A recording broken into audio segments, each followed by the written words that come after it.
Ok,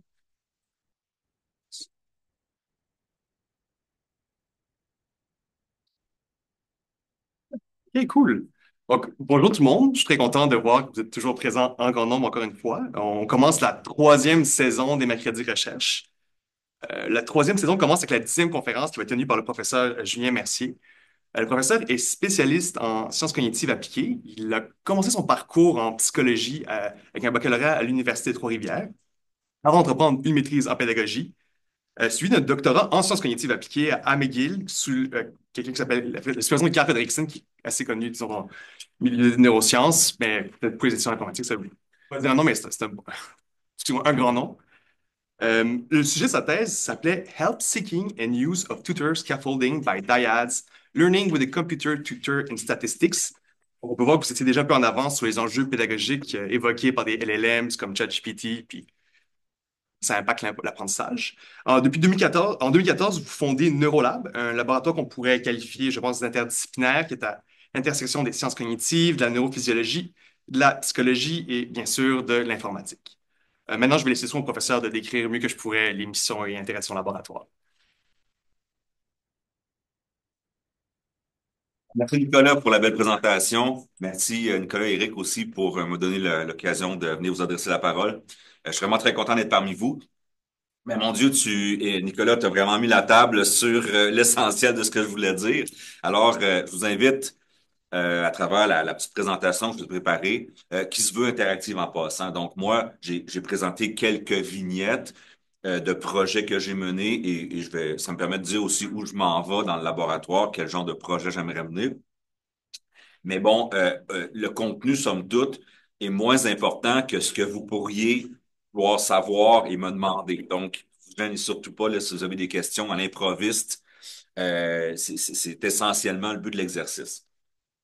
Donc, on va parler d'interaction humain-machine et de données multimodales en temps réel. Ce que ça veut dire essentiellement, c'est que ça nous met dans une position où on doit faire un grand écart interdisciplinaire euh, entre les neurosciences, l'informatique, en passant par la psychologie. Ça fait beaucoup de choses. Est-ce qu'on peut penser qu'une personne maîtrise suffisamment ou encore de manière compétitive, si on veut, dans le milieu de la publication scientifique, l'ensemble de ces éléments-là? Je vous rassure, et j'ai ma réponse. La réponse est non. La stratégie qu'on a mis en place dans ce labo-là équivaut dans d'autres laboratoires qui ont figure de leaders dans ce genre de travaux-là. C'est des laboratoires qui intègrent différents types d'expertise, l'informatique, les neurosciences, la psychologie et éventuellement des experts d'un domaine donné. Comme par exemple, si on travaillait sur, je vais peut-être y revenir plus tard, mais sur un système de pilotage de drones, ben, un expert pilote pourrait faire partie aussi d'un projet comme ça, comme expert du pilotage d'avion. Donc, euh, bon.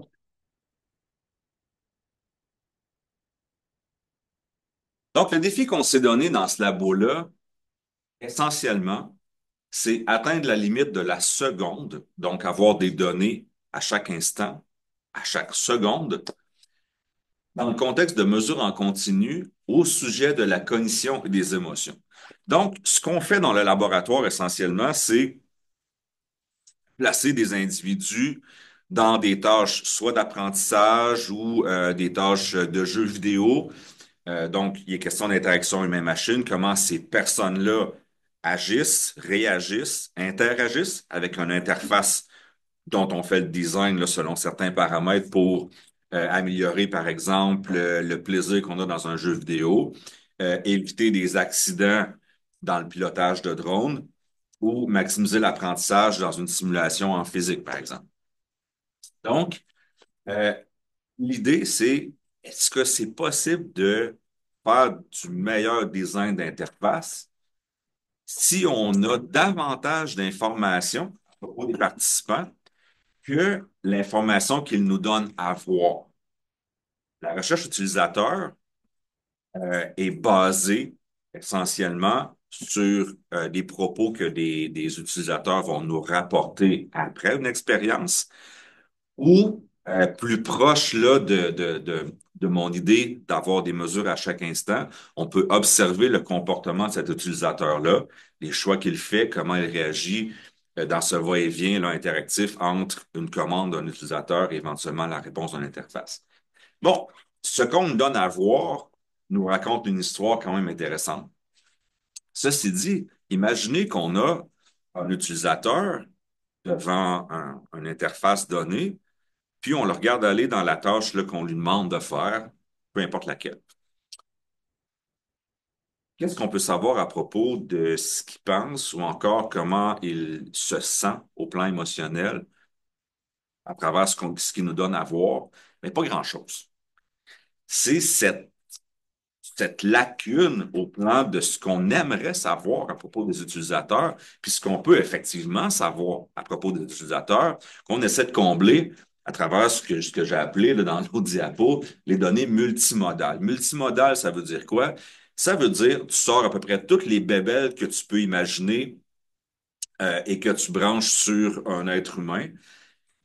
Tu recueilles des données à travers l'électroencéphalographie, le suivi oculaire, le rythme cardiaque, la conduction électrodermale, tous les senseurs qu'on peut mettre sur le corps et qui renseignent sur comment la cognition de cette personne-là fonctionne. Et après ça, ben, tu obtiens essentiellement un beau fouillis de données et c'est l'informatique qui embarque par la suite pour essayer d'interpréter ces données-là pour éventuellement répondre à des questions de recherche. Donc, le fil conducteur aujourd'hui, ça va être essentiellement les outils de mesure que j'évoque. Et donc, on va les passer dans l'ordre en commençant par le suivi oculaire, ensuite l'électroencéphalographie, qui est une technique d'imagerie cérébrale, ensuite la conductance électrodermale, pour finir avec la reconnaissance des émotions faciales. Donc, le fil conducteur, ça va être la série de ces équipements-là qu'on utilise, on va dire toujours ou encore généralement là, dans nos études sur l'interaction avec mes machines. Et chacune de ces techniques-là va être illustrée à partir d'un projet particulier qu'on a mené. Je vais conclure aujourd'hui par ben, ce serait quoi les prochaines étapes à travers les différents projets de recherche qu'on mène. L'idée étant que les étudiants de maîtrise et de doctorat qui se joignent à ce labo-là euh, ont accès aux données qu'on a recueillies antérieurement dans les projets. Pourquoi? Parce que, je vais vous le dire là, de manière un peu brute, ben, l'un ou l'autre des projets que je présente aujourd'hui, ben, c'est 100, 200 000, 400 000, 800 000 dollars. Et donc, recueillir ces données-là, c'est extrêmement dispendieux. C'est illusoire de penser qu'un étudiant a ces moyens-là. Donc, la stratégie qui fonctionne bien jusqu'à maintenant avec les étudiants que j'ai eus et que j'ai présentement, c'est que les étudiants prennent un volet d'un projet et fassent des analyses là, sur une thématique qui les intéresse. Il y a vous dire, il y a énormément de thématiques possibles et même les projets qu'on mène visent à recueillir des données et répondre à certaines questions de recherche qu'on a identifiées pour avoir le financement. Mais les données sont tellement riches qu'on peut ensuite recycler, si vous voulez, ou réutiliser ces données-là à travers des analyses secondaires pour réaliser des projets là, qui sont publiés, qui sont publiables, de très bonne qualité. Parfait. Donc, juste pour vous donner un petit peu la saveur ou l'ambiance de ce qu'on fait, je vais vous pointer un petit peu là, à quoi ça ressemble les différents termes que j'ai utilisés déjà là, en termes de techniques de mesure. Donc, commençons par les bonnets ici, qui sont en fait le système d'électroencéphalographie. Donc, essentiellement, ce sont des électrodes qui sont sur ce bonnet-là et qui viennent mesurer le rayonnement électrique qui provient du cerveau. Et l'idée, c'est que le bonnet, en fait, donne les électrodes de manière très standard pour couvrir la tête, de sorte que d'une étude à l'autre, on peut répliquer des résultats parce qu'on peut garantir à travers ce bonnet-là que les électrodes sont toujours au bon endroit, peu importe le participant.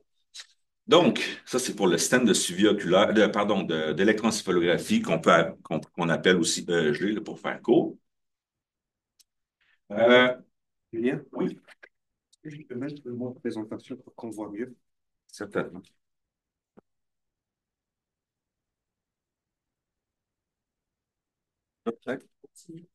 Ah, parfait. Euh, allons-y maintenant sur le suivi oculaire. Vous avez deux systèmes là, un qui est peut-être plus évident. Bon, il ressemblait à ça il y a un certain moment donné. D'accord? Euh, en fait, les lunettes qui sont là, qui euh, comportent une caméra ici qu'on voit, qui va filmer le champ de vision de la personne qui porte ces lunettes-là. Et ce qu'on ne voit pas, c'est qu'il y a un émetteur infrarouge et une caméra qui va recapter la lumière émise, qui en fait se reflète sur le fond de l'œil à travers la pupille et permet de, par une certaine mécanique de calcul, de déterminer où le regard se porte dans le champ de vision, donc dans la scène qui est filmée à partir de la petite caméra que je vous ai pointée au tout début. Donc, l'avantage d'un système comme ça, c'est que ça permet en fait à un participant de se promener dans un milieu naturel. Je pourrais présentement porter les lunettes et au terme de ma présentation, je pourrais voir, par exemple, en regardant les données, sur quel visage, par exemple, mon regard se porte quand je discute de telle ou telle autre affaire, ou en tout cas, vous voyez un peu où on s'en va avec ça. Le classique dans l'utilisation de ce genre d'appareil-là, c'est en marketing, où, par exemple, des participants s'en vont dans un supermarché avec ces lunettes-là, s'en vont magasiner du savon à linge, par exemple, et on voit où quels produits ils vont considérer à travers où le regard se porte. Éventuellement, vont faire un choix et on peut expliquer ensuite, avec ces données-là, ben, le choix qui a été fait en comparaison de quel autre produit, et ainsi de suite. L'autre suivi oculaire qui est plus puissant, plus précis aussi, c'est en fait l'écran qu'on a ici, qui est un écran d'ordinateur. Le suivi oculaire, c'est la machine qui est solidaire à l'écran ici, qui est fixée tout en bas.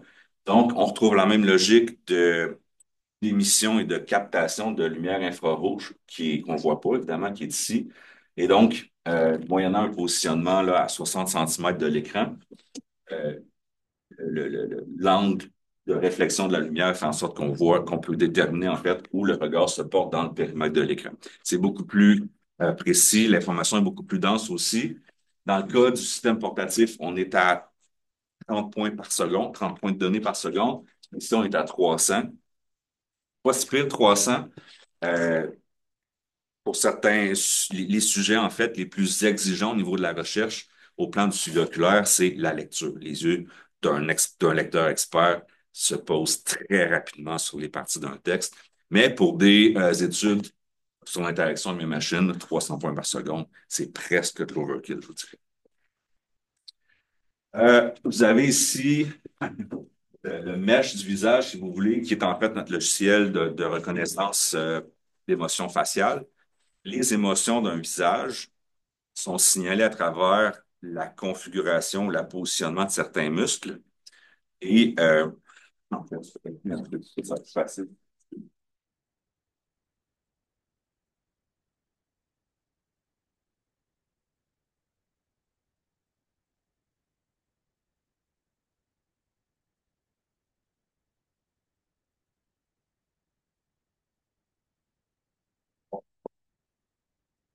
On est pré-câblé au niveau cérébral pour signaler différentes émotions de base à travers des configurations musculaires faciales très spécifiques et exclusives. Okay? Donc, vous avez ici en bas la joie, la surprise, la colère, dégoût, tristesse, peur et l'émotion neutre. Et vous voyez là, en fait, mis en évidence les différents éléments du visage qui permettent de discriminer cette émotion en particulier en contraste de tous les autres. Donc, ce que vous voyez ici, c'est que la joie, c'est essentiellement les lèvres et la commissure des lèvres, un peu les yeux. La colère, les lèvres ne sont pas impliquées, c'est vraiment au niveau des sourcils que ça se déroule. Tristesse, commissure des lèvres seulement et sourcils. La peur, l'écarquillement des yeux seulement. Donc, à travers ce qu'on a déterminé au niveau neurophysiologique sur quels sont les patrons faciaux associés à certaines émotions, ben, le logiciel que je vous montrais tantôt est capable de détecter le positionnement de ces caractéristiques dans le visage en temps réel. Ce qu'on fait, c'est qu'on filme le visage d'une personne en plan rapproché. Et on a autant de points de données que le film là, comporte de fréquences là, de 30 images par seconde, et ainsi de suite. Ouais. On peut détecter deux émotions en même temps, dont la surprise et la peur, mettons. Ouais, ben ça, c'est tous des paramètres du logiciel. C'est sûr que euh, ce qui fait généralement, il y a un type d'output en particulier où ce n'est pas mutuellement exclusif. On pourrait dire, tag-moi l'émotion à chaque instant, la plus probable, mais il y a aussi un autre type d'output qui est, ben, prends toutes ces émotions-là et donne-moi leur probabilité relative. Présumément, une personne ne vit qu'une seule émotion de ce type-là à un seul moment donné. Maintenant, l'estimation du logiciel, c'est un tout autre affaire.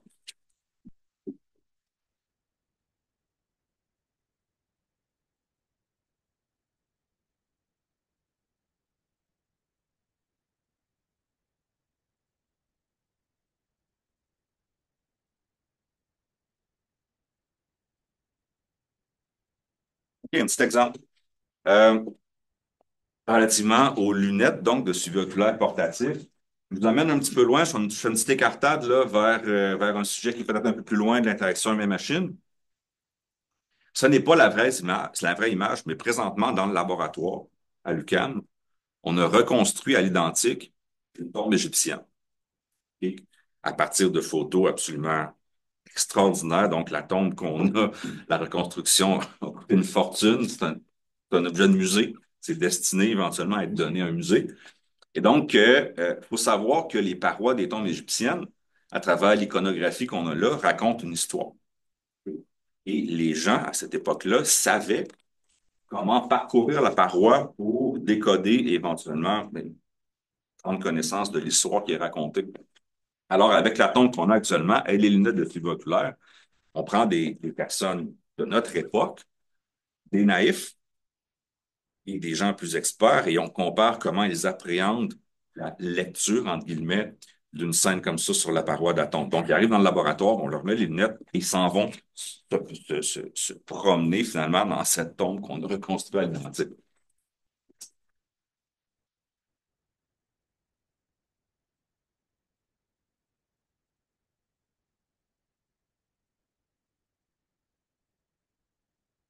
Connaissez le jeu d'Ubisoft Far Cry Primal? Vous allez me dire, vous n'avez plus le temps de jouer à ça.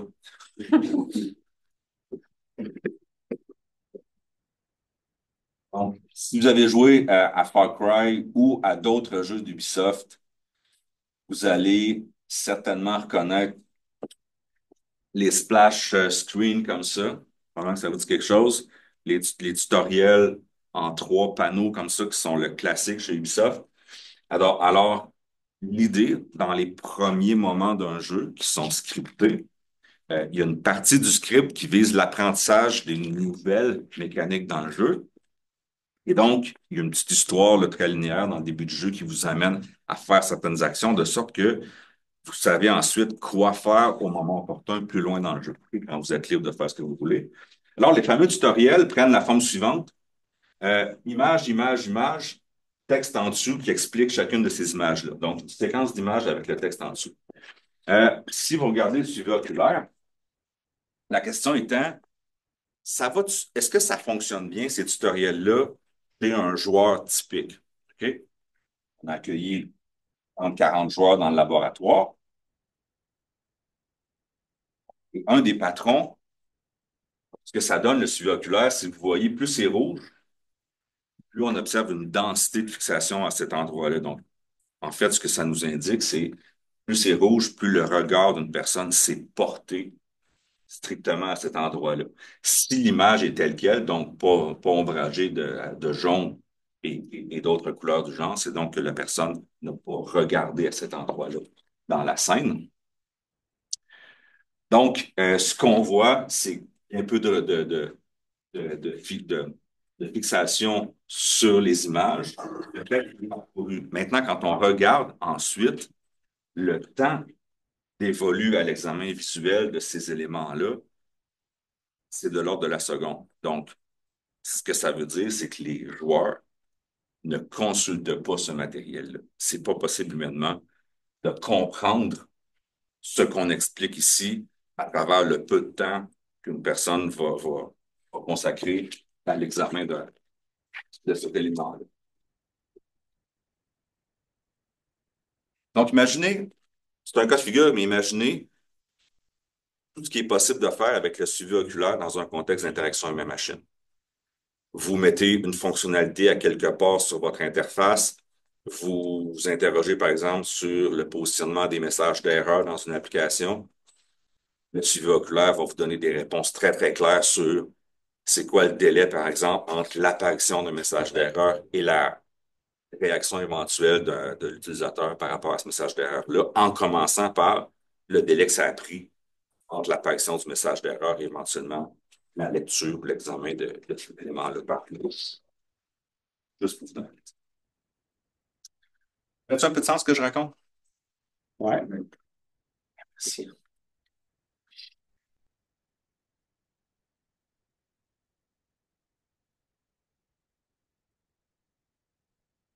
Éco-encéphalographie. Là, je tiens à mentionner hein, que pour le cas de l'électroencéphalographie, ben, on recueille des signaux qui émanent du cerveau. Ce sont des signaux électriques. Fait que si vous pensez, puis j'ai lu ça dans les médias, dans le New York Times il y a quelques jours, là, ça me fait dresser les cheveux sur la tête. Si vous pensez qu'on lit dans les pensées avec l'imagerie cérébrale, détrompez-vous. Et pourtant, je pense que c'est un article qui portait sur Meta, justement, avec leur show là, qu'ils ont fait récemment avec leurs lunettes de réalité augmentée, et ainsi de suite.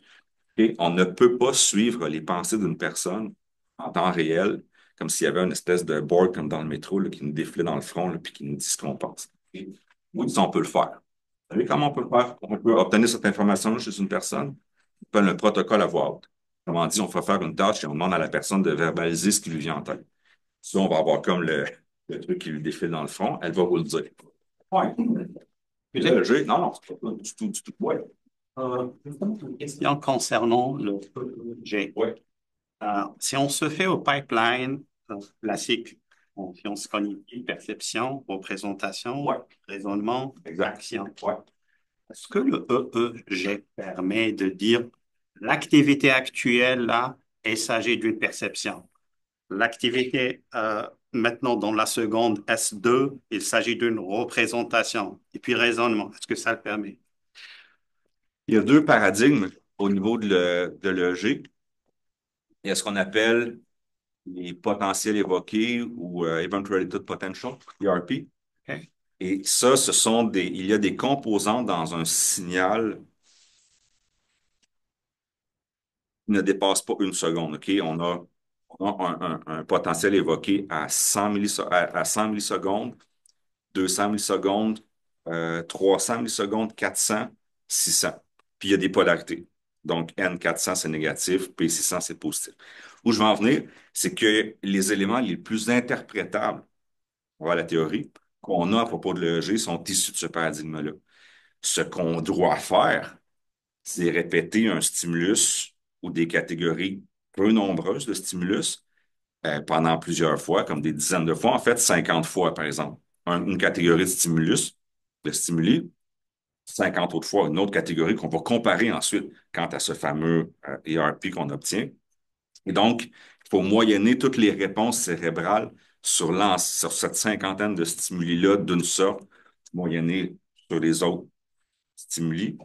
Et après ça, on fait une comparaison statistique pour étudier un processus en particulier. Là, les composantes que je viens d'évoquer, certaines portent sur la perception, les plus rapides, et d'autres portent sur certains aspects du traitement, du processing, du traitement, si vous voulez. Mais dépasser 600 millisecondes, le signal se brouille et on ne peut plus rien en dire. Et ce qu'on n'a surtout pas, puis peut-être que c'est là que je parviendrai à répondre à la question, c'est on ne peut pas enfiler une première seconde, puis après ça se dire, ben oui, je fais une moving window, je me tasse d'une seconde, je recommence mon temps zéro. Non. Autrement dit, tu présentes ton stimulus, tu regardes la réponse, tu as 2 secondes où le participant ne fait rien pour être sûr de revenir au baseline. Après ça, on recommence avec un autre stimulus. Comment dit, le décours naturel d'une tâche à travers une séquence d'événements différents, ça ne s'appréhende pas avec le jeu. OK. Ouais, ça dépend. OK. Mais nous, pas ce qu'on fait. Ce qu'on fait, c'est qu'on prend l'EEG en continu et notamment à travers des transformations de Fourier, donc de la puissance dans certaines bandes de fréquences. On, on calcule ce qu'on appelle des métriques, qui sont en fait une inférence plus ou moins bétonnée, mais la réplication de cette étude-là en psycho nous permet là, de raffiner l'interprétation. Autrement dit, on prétend que certaines proportions de puissance dans certaines bandes de fréquences, à certains endroits de l'EEG, témoignent, par exemple, d'un concept qu'on appelle la charge cognitive. Si le terme, bon, j'ai peut-être moins familier, je pourrais tourner les coins ronds en parlant d'effort mental dans le langage courant. Et donc, on a cette mesure à chaque seconde qui monte et qui descend et qui rend compte d'un effort mental quelconque en partant de zéro, si vous voulez, jusqu'à, bon, une autre mesure qu'on utilise aussi communément avec le G, c'est plutôt du côté affectif et c'est la dimension de la valence. Donc, ce que vous avez là, la valence émotionnelle, c'est un continuum avec un point milieu neutre. Et puis d'un côté, on a de zéro jusqu'à peu importe, qui est la valence négative, autrement dit, à quel point un stimulus est vu et perçu comme négatif, okay, ou suscite des émotions négatives chez une personne.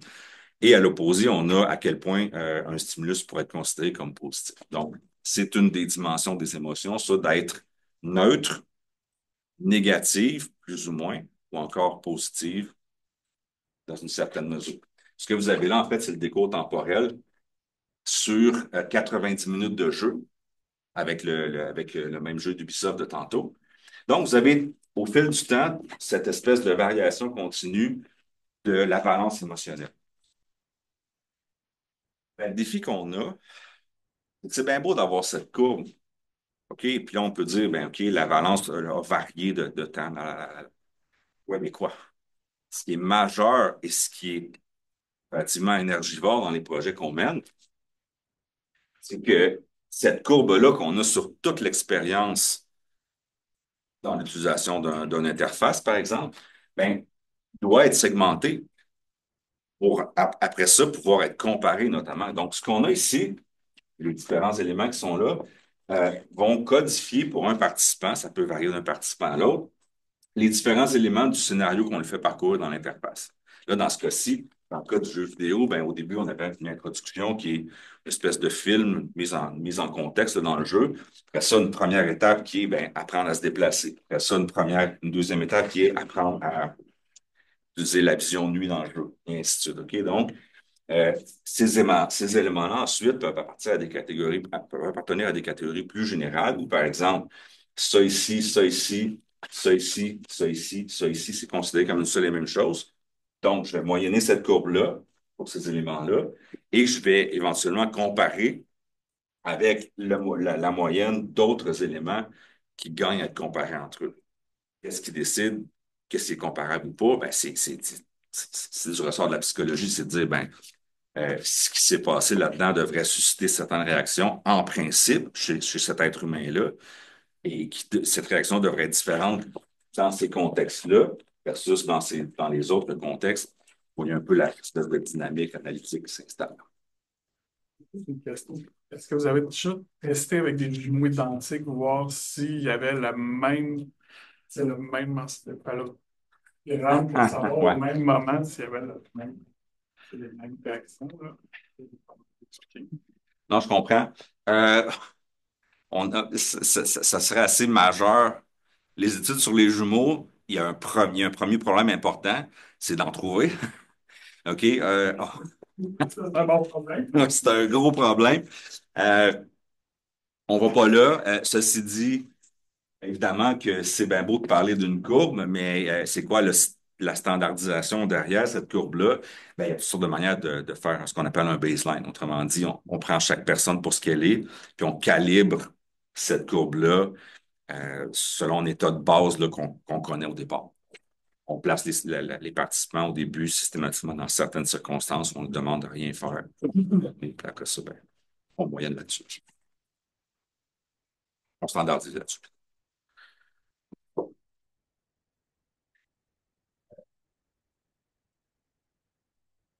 Que vous êtes en train d'expliquer, par exemple, les jeux vidéo, leur intention, ça serait de maintenir un certain niveau de charge mentale, mais pas trop, un peu plus dans l'apprentissage. Il faut du challenge, mais pas trop parce que c'est décourage. Est-ce que vous tendez vers ça? Est-ce que vous essayez d'avoir ça? Ce qui est.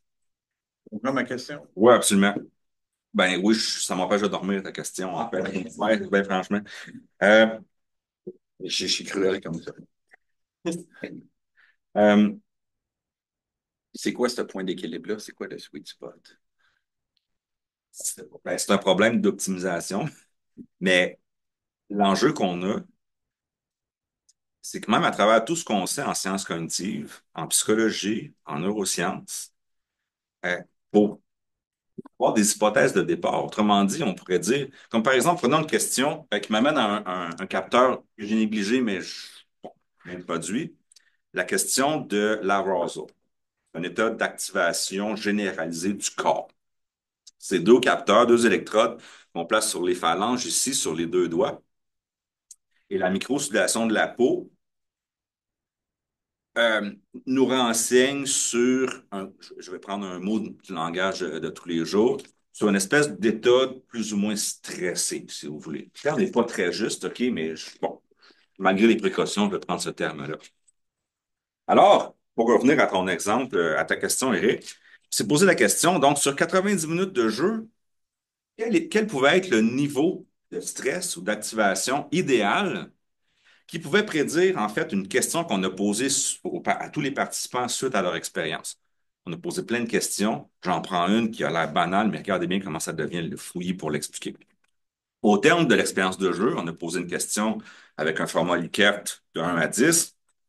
La question était à quel point aimeriez-vous continuer à jouer à ce jeu? Aussi simple que ça. Code de 0 à 10. 0 pas du tout, c'est urgent.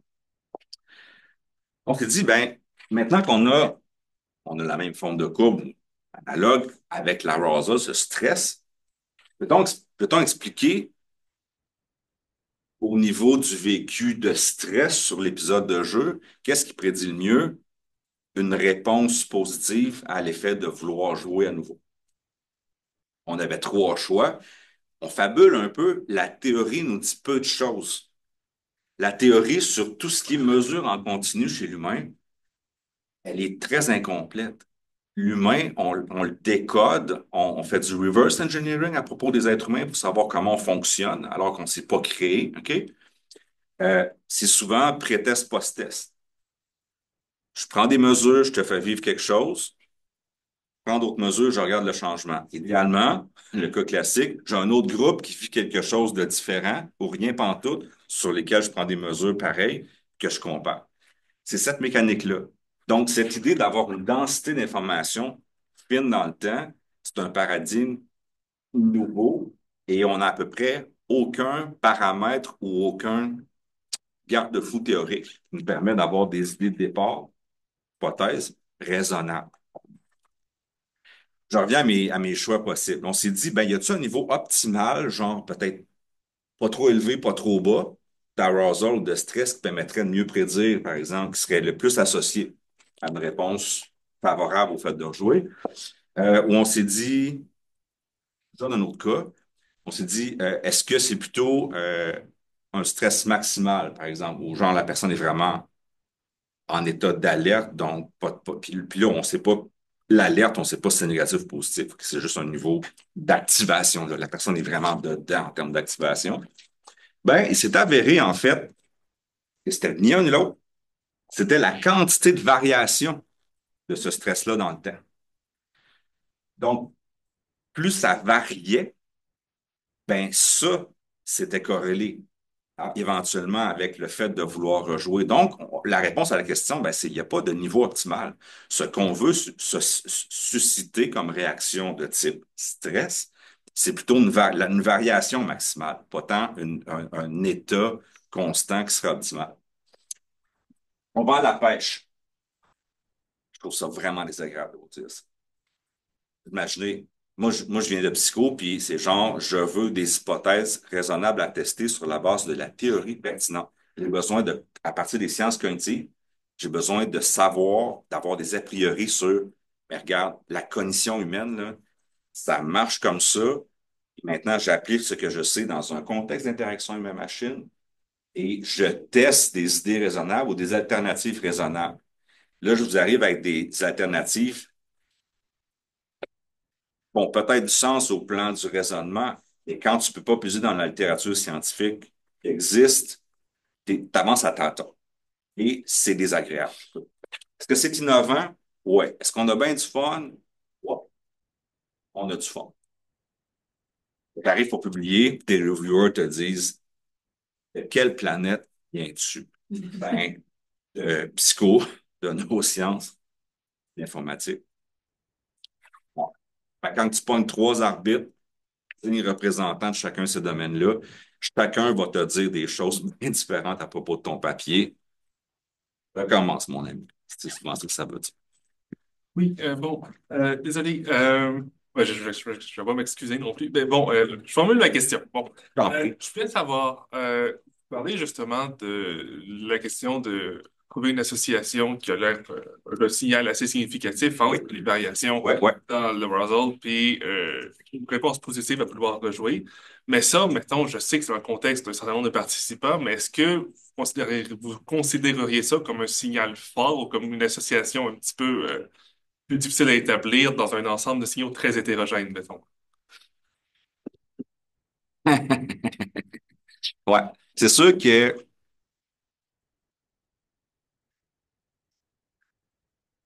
quand on n'a pas une idée claire sur le concept qu'on mesure, on mesure l'arousal, OK? Mais la transformation de ce décours temporel de l'arousal, de cette variation dans le temps, ne réfère pas à une réalité théorique qu'on connaît. Fait qu'après ça, pour te répondre, ben, je vais prendre l'autre bord, l'envers de la médaille, puis je vais te dire qu'on a fait une taille d'effet très intéressante avec un seuil de significativité satisfaisant pour dire qu'on ne se trompait pas, pour dire qu'il y avait cette association. C'est déplaisant que je doive te répondre au plan technique statistique parce que, ultimement, l'explication de ces résultats-là et ce que ces résultats-là peuvent dire, et notamment dans d'autres contextes d'interaction humaine-machine, c'est à travers la théorie. Voilà. Pas à travers une démonstration unique qu'on aurait de la misère à transférer dans un autre contexte. Tu sais, à un moment donné, la recherche utilisateur, puis ce qu'on connaît sur l'interaction humaine-machine, c'est par cumul. Mais à un moment donné, on étudie quelque chose dans un contexte et la théorisation nous permet de dire que dans cet autre contexte-là, ça va valoir aussi. S'il fallait qu'on reprenne tous les contextes tout le temps, on n'aurait jamais de règles, on n'aurait jamais de principes généralisés.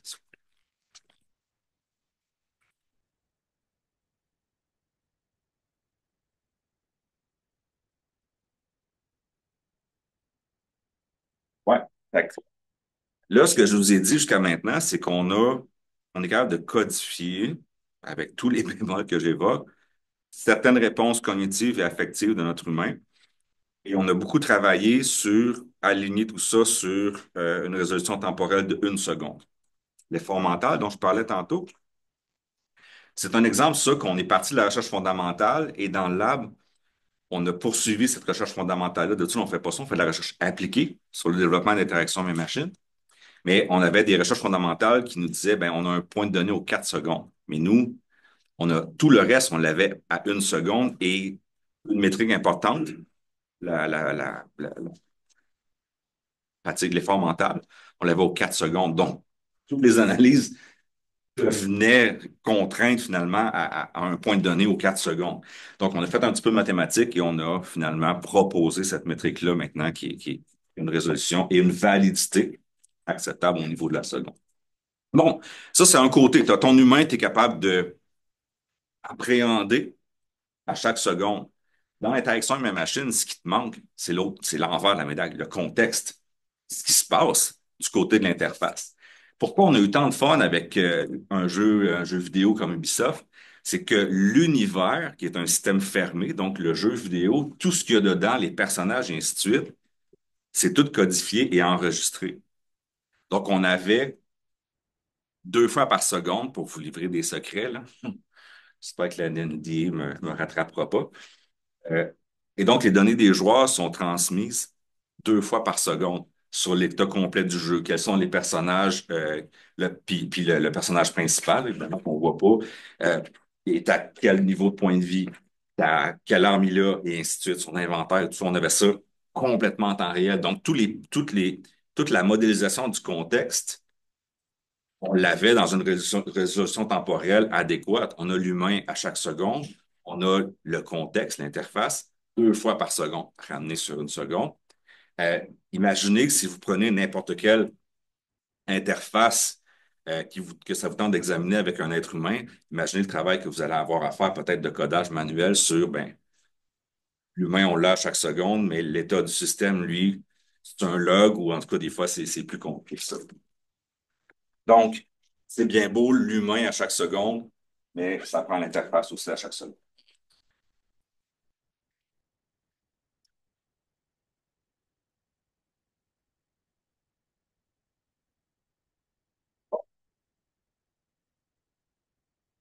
Je veux vraiment qu'on se réserve du temps pour des questions ou des questions. Peut-être que je pourrais rester aussi jusqu'à 13h30 là, pour si des gens aimeraient me parler. 14 heures. Ça dépend de 13 heures. Peut-être une petite contre. J'essaie d'être subtil. Ben, où on s'en va? Moi, c'est sûr que maintenant que j'ai accès à des gens d'informatique, tu sais, les gens tu sais, quand tu viens de psychologie, puis tu demandes à quelqu'un en informatique, tu sais, de transformer, tu sais, un fichier CSV, là, genre, des colonnes d'un bord, tu veux ça de l'autre bord, puis tu t'attends à ce que le gars te dise, pas sûr que ça se peut. Puis là, tu te considères chanceux si le gars te répond, ouais, ouais, c'est correct. Là, tu lui dis, ben, tu vas prendre peut-être 2 semaines, là, pour me faire ça. Tu reviens après 2 jours, c'est fait. C'est le fun. J'aime ça, le monde en informatique. Et bon, comme on dit, là, dans le rapport, l'aspect conceptuel, psychoneurosciences qui t'indique qu'est-ce qui est pertinent de chercher dans l'interaction avec mes machines, puis comment chercher, puis quoi chercher. Et quand tu as toutes ces données-là, la mécanique informatique pour extraire de l'information à partir de données, okay, c'est deux choses. Les données, c'est une chose, l'information, c'en est une autre, les analyses, c'en est une autre. Il y a de la place pour du monde en informatique. Il y a des défis. Donc, on s'en va vers les interfaces neuronaux. Ce qu'on aimerait faire dans un premier temps, c'est être capable, par exemple, une de mes étudiantes va travailler sur l'effort mental, donc avoir cette espèce de relevé en temps réel ou presque réel de l'effort mental consenti par un utilisateur à chaque seconde. Puis on va le délai qu'il va être possible de faire. Même chose au niveau émotionnel aussi. L'autre chose sur laquelle je n'ai pas insisté, mais qui est pourtant la raison d'être de ce labo-là, c'est un laboratoire qui est financé par le Canada. Donc, il finance un exemplaire, si vous voulez, dans le pays, d'une seule chose, et toutes les autres personnes dans le pays qui veulent faire la même affaire viennent dans ce labo-là, si vous voulez. Donc, c'est les interactions intercérébrales entre deux personnes qui coopèrent. La question qu'on a voulu poser, puis qui fait partie des fois de la promotion de l'UQAM là, pour le SICSUB, quand ils parlent du lab, ils disent, ben, 2 têtes valent mieux qu'une, peut-être, mais dans quelles circonstances? Et c'est l'idée de considérer pas une personne, mais 2 cerveaux comme étant un système fermé. Puis l'information se brasse entre 2 personnes. Quels sont les éléments d'infrastructure, si vous voulez, biologiques qui sous-tendent le traitement d'informations à 2 têtes en même temps? C'est capotant. Ben, franchement, c'est capotant. Quand on a fondé le labo, les gens en congrès me disaient, Non. Essaye de faire des neurosciences sur une tête, puis tu viendras nous voir après, tu sais. T'es assez naïf pour persister là-dedans. On arrive avec des surprises maintenant, c'est vraiment chouette. C'est un laboratoire unique, hein, sur la présence même de tout l'équipement que j'ai évoqué, synchronisé. Donc, chaque modalité, suivi oculaire, j'ai tout ça, c'est synchronisé chez une personne, mais c'est doublement synchronisé aussi chez deux personnes en même temps. Donc, il y a quand même une infrastructure de génie médical derrière ça, là. Il y a une grosse réflexion qui a été faite. Ouais, c'est pas mal là où je voulais en venir pour la présentation. Donc, je suis vraiment intéressé à vous entendre. Là, si vous avez des questions, n'importe quoi, je vais être disponible aussi là, jusqu'à 13h30. C'est gentil. Puisqu'on parle de l'informatique et la psychologie en même temps, j'ai une question relative au biais cognitif. Au biais cognitif? Ouais. Vous le savez, nous, êtres humains, on ne perçoit pas les choses de la même manière, notamment les interfaces humain-machine. Et on ne perçoit pas de la même manière, c'est qu'on va se représenter ou bien conceptualiser différemment.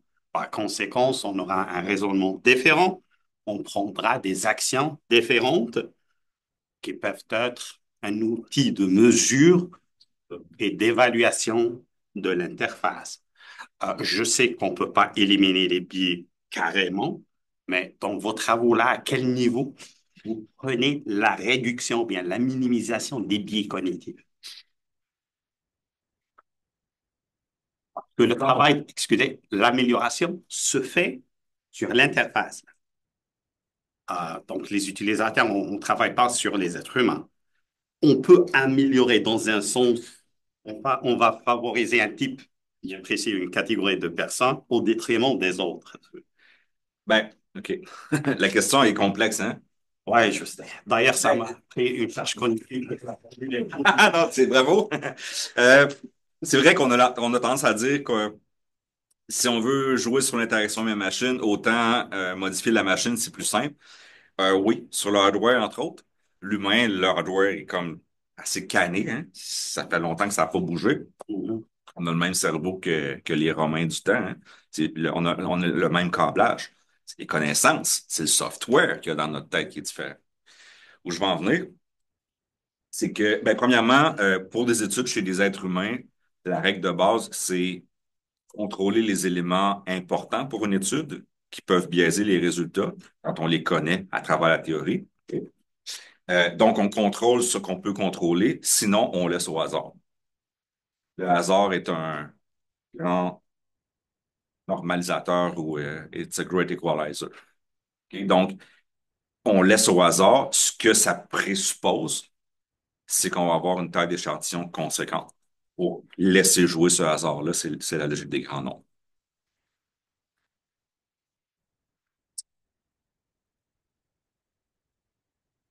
On peut y revenir. Ouais. Puis plutôt, vous avez parlé de la cognition comme de la rétro-ingénierie. Ouais, oui. Je pense que c'est une position qu'on entend pas assez souvent, là. La cognitive, c'est en fait de la rétro-ingénierie. Bien sûr. Ben oui. Puis j'aimerais savoir, c'est un petit peu tangentiel à votre présentation, mais j'aimerais avoir votre opinion sur les idées. Sentez-vous à l'aise de me dire si vous trouvez que c'est passé date. Mais l'idée, disons, de Richard Feynman qui disait on comprend pas quelque chose, tant qu'on ne recrée pas un modèle qui fait exactement la même chose. Il y a une autre idée aussi de Jerry Fodor qui dit on peut obtenir ça avec le cerveau et la cognition humaine, savoir où et quand quelque chose se passe, et donc la neuroimagerie ne va pas nous aider à faire une ingénierie de tel système. Puis, je sais pas vous dire, donc, est-ce que vous, c'est pas pour dire que c'est inutile cette recherche. Donc, toute la recherche, je veux dire, moi-même, j'utilise la neuroimagerie, puis on doit quand même s'en servir parce que c'est les outils qu'on a, mais avez-vous une position sur les limites de la neuroimagerie quant dans la rétro-ingénierie de la cognition? Bien sûr. Euh,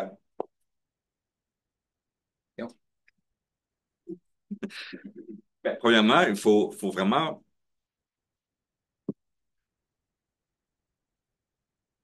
Je sais par quel bout je pense ça. Les méthodes d'imagerie cérébrale, très limitées. Et les contraintes techniques nous permettent d'obtenir bien peu de choses. Et essentiellement, l'imagerie cérébrale de type pas tant EEG, qui est c'est une technique qui est bonne pour le décours temporel des choses, comme je l'ai un peu évoqué tantôt.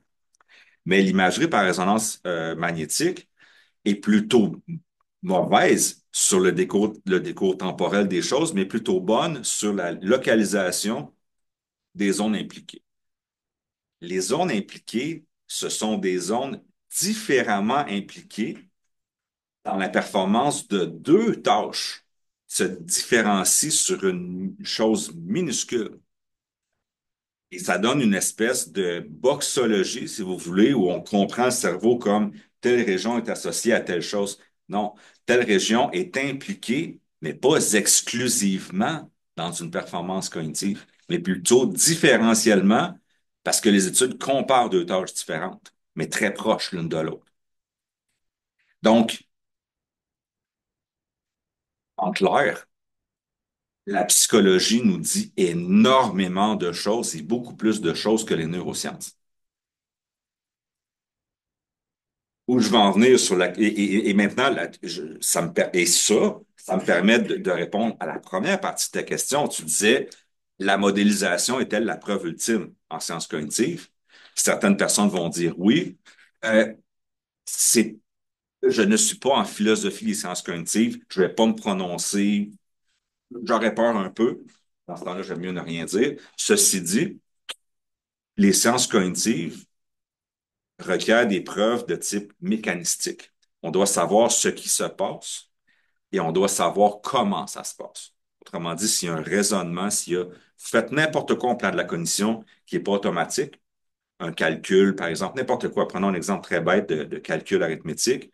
Bien, ces opérations-là peuvent être analysées et on sait quel genre d'opération mentale doit être réalisée dans quel ordre pour faire cette opération-là.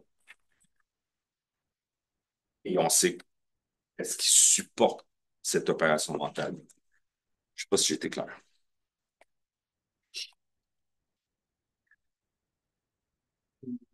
Oui. Deux petites questions. En fait, j'aimerais vous demander, est-ce que vous avez connaissance du projet de Neuralink d'Elon Musk? Oui. J'aimerais savoir, donc, est-ce que, en fait, le but est d'aider les personnes en état de paralysie à contrôler certains appareils Oui. en utilisant l'activité du cerveau. Oui. Du cerveau ou du membre, par exemple, quand c'est une prothèse, ça peut être le signal électrique du cerveau ou peut-être même aussi le signal électrique qui parvient là, aux neurones effecteurs là, qui sont responsables de commander le mouvement. Ouais. Donc, si je comprends bien, ce sont des signaux qui sont émis par l'appareil que vous venez juste de, je sais pas, l'électroencélographie, qui est étudié pour pouvoir dire est-ce que la personne, qu'est-ce qu'il aimerait faire. Oui. Si c'est sur la tête, ça peut être un système analogue. Des fois, ces signaux-là moteurs, par exemple, sont relativement faciles à interpréter. À travers du machine learning, c'est très facile à prédire, à associer avec une intention, si vous voulez. C'est très facile. C'est toujours la même chose, avec moyennant suffisamment de répétition. À ce moment-là, ça prend très peu de capteurs. Cependant, vous avez dit qu'on ne peut pas connaître ou lire la pensée d'une personne. Exactement. Cependant, comment on sait que cette personne... Oui, parce que dans un cas comme ça, notamment un cas moteur, c'est très, très simple. La correspondance entre le signal qui est émis et la réponse motrice d'un membre qui serait amputé, par exemple, c'est très, très, très facile. La motricité, c'est beaucoup plus facile à décoder au plan neuronal que l'activité cognitive, quelle qu'elle soit. On est ailleurs complètement. Oui. Je veux juste savoir, l'interaction coopérative, ça donne quoi comme résultat? Je suis un peu perplexe parce que je joue souvent avec des amis et Ouais. des trucs de même. Ouais. Je me demande, tu sais, s'il se passe un événement, c'est quel joueur Qui arrive, ouais. Qu'est-ce que le joueur A fait l'action, Bien sûr. le joueur B fait le même action, sûr. est-ce qu'il va avoir la même intensité d'interaction? Ce qu'on a fait, Voyez-vous comme, OK, ben lui est plus dominant, le joueur A est plus dominant que le joueur B. oh là là, ouais, ben là, Ce qu'on a vu à travers des séries temporelles, par exemple, je reviens à l'exemple tantôt à propos de l'arousal, cette espèce de réponse de stress. On a ça chez les deux joueurs en même temps dans un autre projet dont j'ai pas parlé. Deux joueurs qui jouent à quelque chose qui est assez compliqué. En fait, un joue, l'autre regarde, fait rien d'autre. Puis on a cet arousal-là, 1 point par seconde. Et on a fait les corrélations, en fait, pour voir si, par exemple, la personne qui est passive a des réactions de type stress corrélées avec le joueur. Et j'ai les observations, l'interprétation est hors de portée presque, mais ce qu'on a, c'est des corrélations des fois où la réaction de stress chez le joueur va précéder de 1, 2 ou 3 secondes celle du témoin. Puis des fois, c'est l'inverse. Fait que là, comment interpréter ça? Tu sais, c'est genre, pro- Je pense que c'est 50 de jeu. ben, mais en fait, l'interprétation qu'on va vouloir faire est la plus proche possible de la performance. On ne va pas aller dans des traits de personnalité, par exemple. La première chose que la théorie nous dit, même si c'est incomplet, comme je te disais tantôt, c'est de dire, qu'est-ce qui se passe à ce moment-ci au niveau des comportements dans le jeu?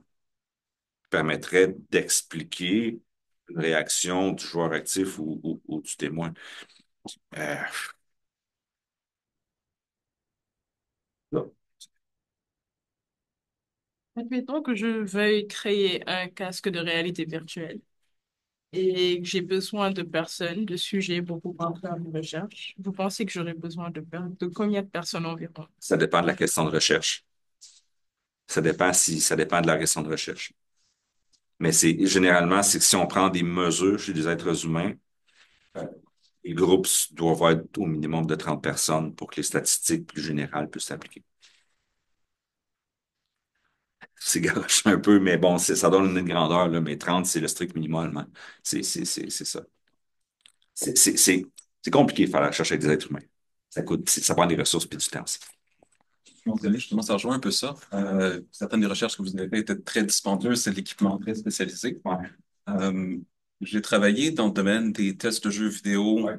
sans entrer dans les détails. Ouais. J'ai vu d'ailleurs certaines compagnies qui utilisent des scans pour le visage dans un cadre professionnel.